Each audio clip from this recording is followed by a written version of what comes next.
Vamos imaginar que você tivesse um rebanho de 100 ovelhas ou de 100 cabeças de gado.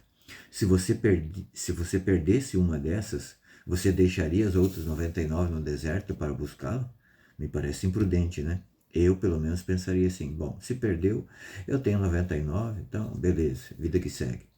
Mas Jesus nos mostra que, em relação à nossa salvação, não é assim, né? E por isso ele conta essa parábola, então, da ovelha perdida. Essa passagem está no livro de São Lucas, capítulo 15, versículos de 1 e seguinte.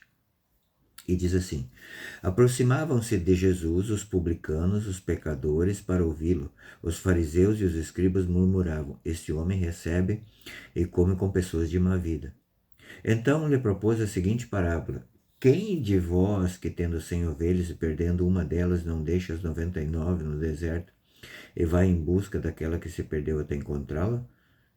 E depois de encontrá-la, a põe nos ombros e, cheio de júbilo, voltando para casa, reúne os amigos e vizinhos, dizendo: Regozijai-vos comigo, achei a ovelha perdida, a ovelha que se havia perdido.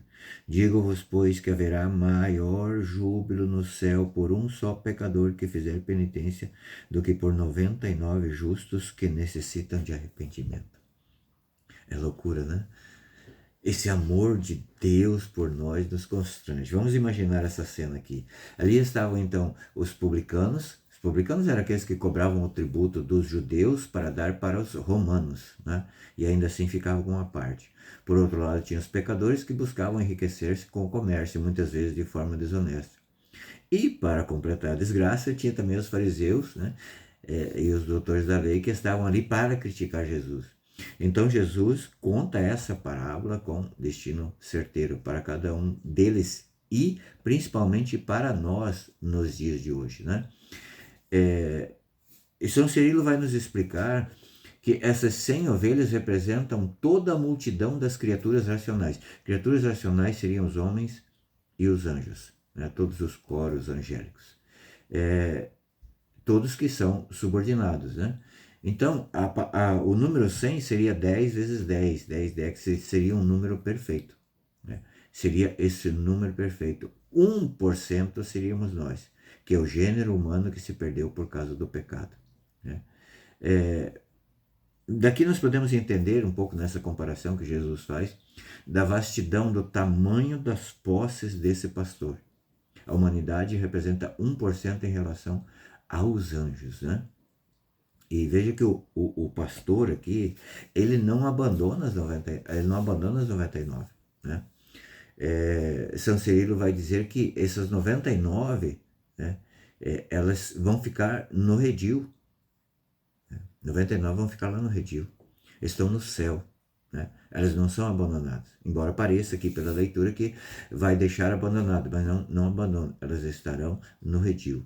E São Gregório vai nos mostrar aqui, né, que, primeiro, quando o pastor encontra a ovelha, não dá uma dura na ovelha, não xinga, não mostra um monte de coisa, não impõe um monte de condições para voltar. Não. O pastor a põe nos ombros e traz de volta para o redil. Esse pôr nos ombros aqui tem a ver com a profecia de Isaías e tem a ver com o acontecimento de Jesus no Calvário. Quando Jesus carregou a sua cruz no Calvário, ele estava nos carregando também nos seus ombros. Estava carregando os nossos pecados nos seus ombros, né? Uma forma de redenção dos nossos pecados. Foi assim que Deus agiu. São Gregório vai dizer a respeito dessa alegria, porque aqui Jesus vai falar que há mais alegria no céu por uma alma que se converte do que por 99 justos. São Gregório Magno vai nos explicar que o capitão, né, do exército prefere aquele soldado que retornou à batalha, mesmo depois de ter deserdado, que ele retorna, mas aquele que luta com bravura contra o inimigo.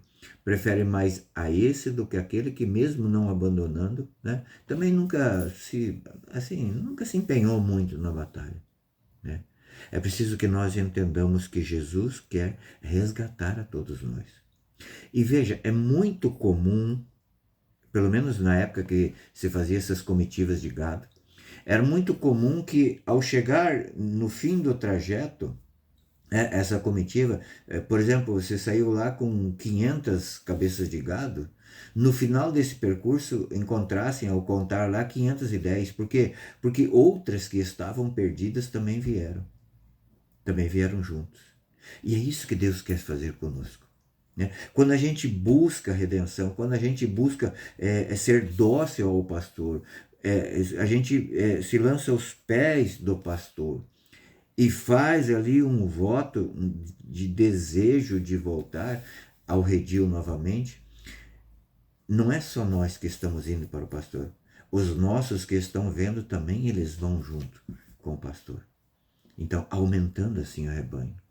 E olha que maravilha, Santo Agostinho vai nos dizer que há mais alegria no céu por um justo, por uma pessoa que se converte, uma alma que se converte do que por toda a criação do universo. Não dá para nossa mente humana imaginar o tamanho do universo, não dá. Nós jamais conseguiremos estudar todo o universo. Nós jamais alcançaremos o fim do universo, porque ele está se expandindo constantemente.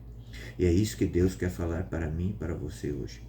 Nós somos muito mais preciosos para Deus do que toda a criação do universo. Às vezes a gente coloca num grau de importância algo tão pequeno, né, em relação a Deus, né, um sentimento de gozo, de prazer tão pequeno em relação a Deus, né, e esse Deus que criou todo o universo troca tudo isso por nós, pela nossa alma, para que nós nos regozijemos com Ele também no céu para todo sempre. Deus te abençoe. Vigiemos, sejamos dóceis ao nosso pastor.